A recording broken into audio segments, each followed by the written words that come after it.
Hi friends, welcome to my channel. సరే, బ్యాళ్ళ కారం అంటాం. ఇది అంటే దాల్ కర్రీ సూపర్ టేస్టీగా ఉంది. దీనికి కావాల్సినవన్నీ చూపించేస్తాను చూడండి. కందిపప్పు, టమాటా, ఆలు, వంకాయలు 2, ఒక క్యాప్సికమ్, 2 ఉల్లిపాయ ముక్కలు, అలాగే ధనియా పొడి, కారం, కొత్తిమీర, దాల్చిన చెక్క, లవంగాలు ఒక 2, వెల్లుల్లి గడ్డ 1, కొబ్బరి. వీటన్నిటిని ఇలా కట్ చేసి నీట్గా చూసారు కదా ఎంత కలర్ఫుల్గా ఉందో. అన్నింటినీ ఇలా కట్ చేసుకొని పక్కన పెట్టేసుకోండి. ఇప్పుడు మనం కందిపప్పును ఉడికించుకోవాలి కదా. కుక్కర్లో కందిపప్పును బాగా కడిగేసుకొని కుక్కర్లోకి వేసి ఒక 3 విజిల్స్ పెట్టండి. కొంచెం పప్పుగా ఉండాలనుకుంటే తక్కువ విజిల్స్ పెట్టుకోండి. లేదంటే మాకు మెత్తగా కావాలి కాబట్టి మేము ఇలా ట్రై చేసామన్నమాట. ఇలా కొంచెం మెత్తగా ఉడికించుకున్నాము. మీకు ఎలా కావాలంటే అలా చేసుకోవచ్చు. తర్వాత వాటిని పక్కన పెట్టేసుకొని ఈ పక్క కడాయి పెట్టుకొని నూనె వేసుకొని ఆవాలు, జీలకర్ర వేసేసుకోండి. ఒక పక్క మనము వెజిటేబుల్స్ని ఇలా ఫ్రై చేసుకుంటూ ఇంకో పక్క కందిపప్పును పెట్టేసుకోవచ్చు. 2 స్టవ్ల మీద 2 పెట్టేస్తారంటే ఈజీగా అయిపోతుంది తొందరగా. ఇలా అయిన తర్వాత ఆనియన్, కరివేపాకు వేసాం కదా, ఉల్లిపాయ, ఉల్లగడ్డని వేసేసి కొంచెం మగ్గనివ్వండి. ఎందుకంటే ఆలు కొంచెం టైం పడుతుంది కాబట్టి ఫస్ట్ వేసామన్నమాట. ఇలా కొంచెం ఉడికితే సరిపోద్ది.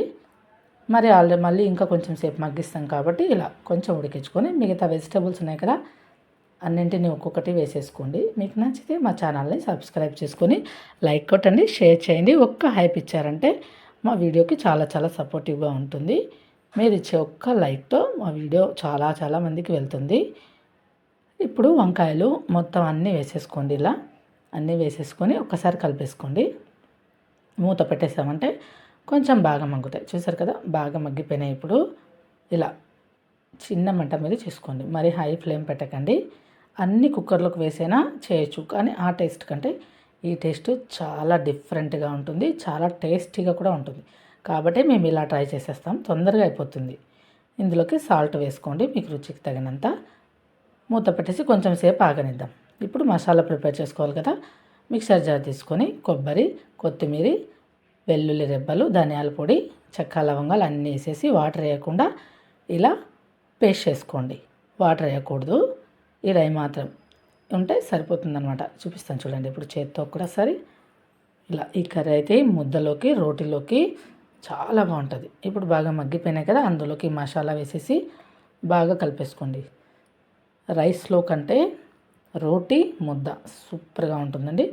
కొంచెం పచ్చివాసన పోయేదాకా ఫ్రై చేసుకొని కారం వేసేసుకోండి. ఇప్పుడు కారం వేసేసి మరొకసారి కలిపేసుకొని మూత పెట్టేసి తీస్తాం. చూసారు కదా ఎంత బాగా మగ్గిపోయినాయి కదా, అంత దగ్గరగా వచ్చేసింది. మంచి స్మెల్ వస్తూ ఉంటుంది. మీరే చూడండి. మంచి స్మెల్ వచ్చేటప్పుడు మనం కందిపప్పును ఉడికించుకున్నాం కదా అదంతా వేసేసుకోండి అందులోకి. బాగా కలిపేసి ఇలా కందిపప్పు మిశ్రమం అంతా అందులోకి వేసేసి బాగా కలిపేసుకున్నారంటే చూడండి ఎంత సింపుల్ కదా, తొందరగా అయిపోతుంది. హెల్దీ కూడా మనకు. ఇది చాలా వెజిటేబుల్స్ పిల్లలు తినారు కాబట్టి ఇలా చేయండి. చాలా టేస్టీగా ఉంటుంది. ఒకసారి చేశారంటే అస్సలు వదిలిపెట్టరు. ఇంకా మనము ముద్దలోకి వాటిలోకి శనక్కాయల పచ్చడి ఎప్పుడు ఇవే కాకుండా, రొటీన్ కాకుండా ఇలా కొంచెం డిఫరెంట్గా ఇలా కందిపప్పుతో కర్రీ చేశారంటే సూపర్గా ఉంటుంది. అంతా వేసేసి బాగా నెమ్మదిగా ఇలా కలిపేసుకోండి. అడుగంటకుండా చేశారంటే చాలా టేస్టీగా ఉంటుంది. మూత పెట్టేద్దాము. కొంచెం వాటర్ కావాలనుకున్న వాళ్ళు వాటర్ వేసుకోండి.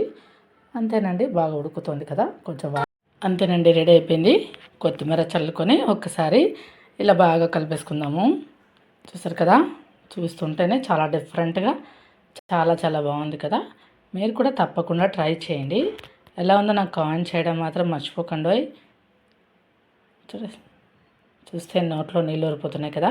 అంతే, రెడీ అయిపోయింది కదా. కొత్తిమీర చల్లుకొని ఇంకా బౌల్లోకి వేసేసుకుందాం. మొత్తం వేడిది ఇలా బౌల్లోకి వేసేసుకొని పైన కొత్తిమీరతో నేను దోసకాయ ముక్కతో సర్వ్ చేశాను.